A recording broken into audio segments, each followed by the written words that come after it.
Software to Die For, the PROMIS software scandal and how the U.S. Justice Department became software pirates in the name of national security, with Ted St. Rein. Or Teed, if you prefer. Brought to you by ToorCamp and ToorCon.org. Check them out.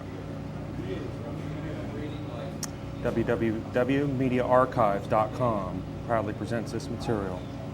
Thank you for watching. Also check out www.promisscandal.com. We have a lot of problems, with civil liberties. It's become kind of a gray area in, in the entire, hacker / electronics movement. What's crossing the line? It used to be years ago, you couldn't do this lecture. You'd end up dead. But now things, it's almost like they've done it. They have the control now. So who cares? Here, just do your drugs and have a good time. Go out and party on the missile base, and we'll take care of everything else because we're the government. We're here to help. Because we're the octopus. We want to, we want to control it. And so, it's interesting, this definition, or something likened to an octopus, or such as an organization with many forms of far-reaching influence or of control, which is basically exactly what this organization that Casolaro is researching, and others. He's not the only one. And so it's an interesting definition. And so now we're going to shift gears and go to a place out in the desert. Anybody recognize that? It's actually just outside of Los Angeles on the way to Las Vegas. They're on Interstate 10, and it's the Cabazon Indian Reservation. And here's another sign of it. And a lot of people, and actually they built this really nice casino that we'll talk about in a minute, but this casino used to just be like a tent out there, But what's really interesting about Indian casinos is their sovereign territory. And so things that the government or the NSA, for an example, or whoever, the CIA, can't do legally on American soil, quote unquote, United States Corporation, 1897, they can do it. No, they can do it on Indian land, especially poor Indians that don't have much better thing to do. Hey, work with us. And so a lot of this work that I'm going to be talking about here that went on happened on various Indian reservations throughout the country, but mostly, once again, here in California. For this particular story, here in California at the Cabazon Indian Reservation, and so another aspect of this entire story revolves around a guy named Michael Riconosciuto. There's his photo, and he was basically a child genius. And we'll talk about him more in a minute, but he basically invented all sorts of things. And when the so-called octopus, or the secret government, some people call it, basically tied into that, they wanted him on his team. But what happens is sometimes, you can become expendable, as many people in this story have. But for some reason, he didn't become totally expendable. They let him live for some reason. But we'll talk more about him later. And so, wow, look at this. This is actually a picture of the PROMIS software. Wow. This picture wasn't that hard to find, but it's not that easy. And so they had trouble finding the original because, once again, what had happened, this LEAA, this Law Enforcement Administration did this contract, $10 million contract with this company called Inslaw. And basically what happened was that they had contracted the software, and then the government got the source code, and they were using it. And there was also several other, some other software here and there. But then the government decided, for whatever reasons, the people involved with the government, I should say, the government was officially sanctioned to do that. They decided they weren't going to pay all the contract. It was like a $10 million contract. They paid some of it, most of it probably, but then the last $1 million, $2 million, they decided they weren't going to pay it, and they weren't going to continue to pay any royalties on it. Because what had happened is that this company, Inslaw, had developed this software, and they basically and they licensed it to the government for use, but they didn't license it for modification or anything like that, or resale, as we'll find out later. That's why in the title this is the U.S. Justice Department became software pirates, because not only did they steal the software, but then they modified it on the Cabazon Indian Reservation, we'll talk about in a minute. They modified the source code and then started reselling it to probably 150, 200 different countries and organizations around the world. And we sold it to Mossad, they sold it to RCMP in Canada, who launched a big investigation to see if they had this pirated software that had been stolen from this other company, and went through all the court systems. Let's see if I have any court pictures. But it's all a very tangled web. And people have then made all sorts of flowcharts and diagrams and all sorts of crazy things about all the different Iran-Contras and drug smuggling from Vietnam into all these different areas and South America. And so people spent a lot of time just like making all the connections here. But back to the Cabazons. And so the Cabazons were this kind of just a ragtag band of Indians, and there were at one time only 20 or 30 of them, 50 of them maybe, 60 of them, and they had some land out there east of LA.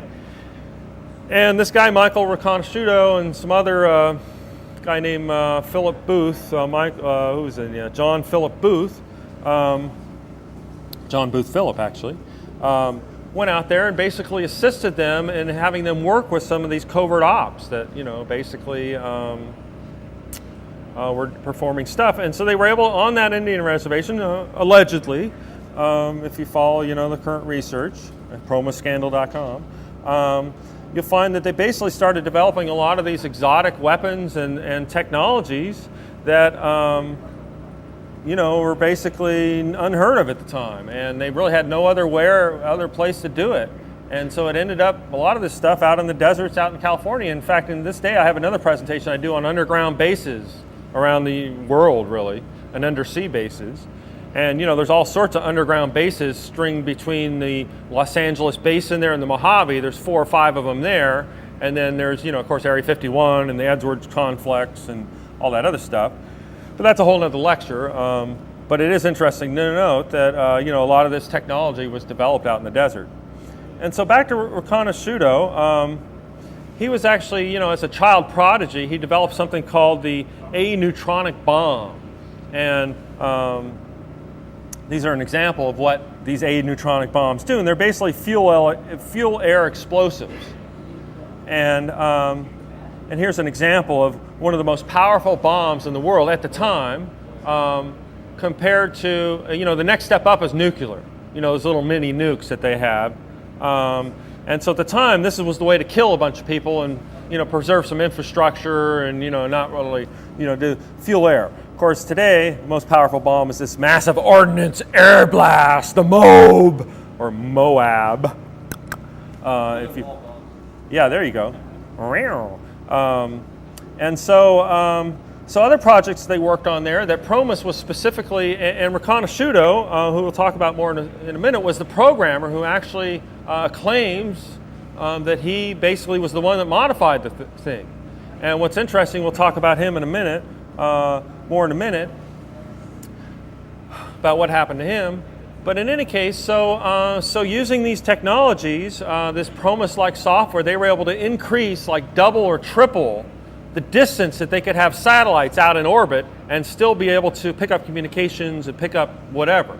Thus almost, of course, until a few years ago when the Chinese started shooting satellites down.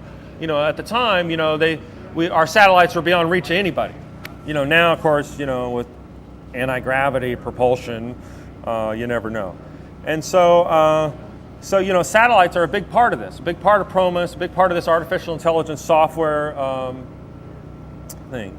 I found this on the internet recently. I have a blog actually called truthblog.org. Send your national security directives to TedsAdventure.com. And so I posted this recently on my blog about somebody who wants to basically develop a GPS tracking system for dissidents that has a killer chip involved. And so if you don't like what somebody's doing, you just press this button and they fall dead on the ground. Of course, now with Strategic Defense Initiative and rail guns and all sorts of things going up in the sky, they could probably beam a hole in our head anyway. Based on our brainwave frequencies, even. I don't know if each of you know this, because each of our skulls are a different shape, And so the resonant frequency of each of our skulls are slightly different. And the emanations of our brain waves are slightly different. So just like our fingerprints, we all have certain brainwave frequencies that can be tuned in and tracked, you know. So, you know, that will be the new thing, is like brainwave entrainment. Whoa!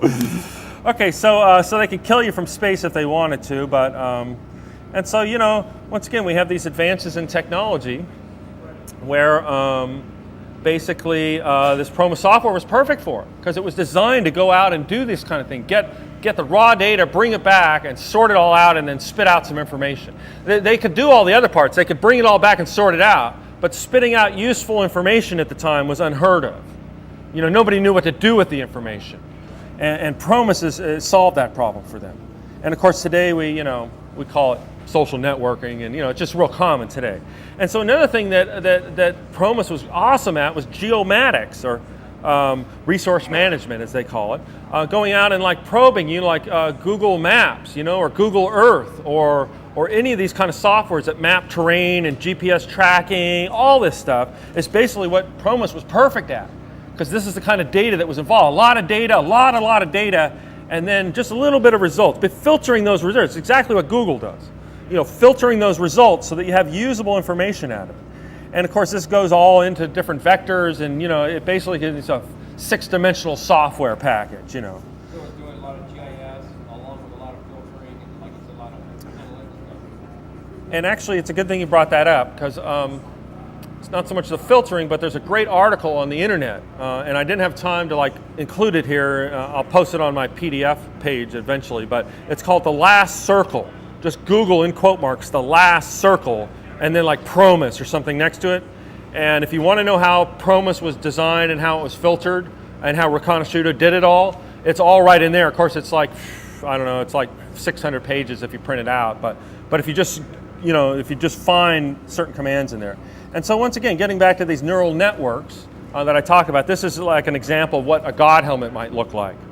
And so this is also what PROMIS was excellent at. It could basically go out and process these information from brainwave scans, or fingerprints, or the NCIC database at the FBI, all this stuff. It's exactly what PROMIS did 30 years ago. And so back to Danny, dear old Danny. Danny Casolaro, my hero, really. Without him, none of this would probably come out. He was kind of a recluse, unlike Jim Keith, who would have been out here. Jim Keith would have loved this. I mean, he would have been here without a doubt. But unfortunately, Danny ended up dead right in the midst of his investigation on what he called the octopus. And actually, the octopus was coined back in 1946 after the fall of another, I forget which republic, or there was some big coup where the OSS or whoever the intelligence services at the time had lost some big thing, and they said after that we're gonna make our own organization that controls everything from now on, so we don't have to deal with this anymore. NSA?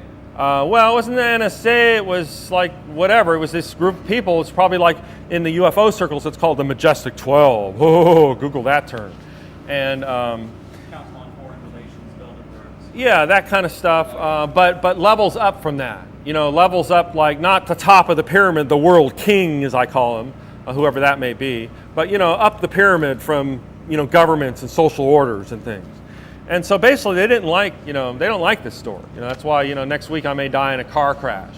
But I accept it. I've done my work here. And so Casolaro is kind of an interesting guy. Casolaro actually was heavily involved in the computer field. I don't know if anybody remembers Computer Age magazine, but one of the very first daily magazines about computers was published by a magazine called Computer Age. Now it's known as Information Age. Info Age does the same thing. Okay, but at the time it was known as Computer Age magazine. It was owned by Casolaro. Casolaro helped found it. That was his connection. Without Casolaro, we would not have what is the internet.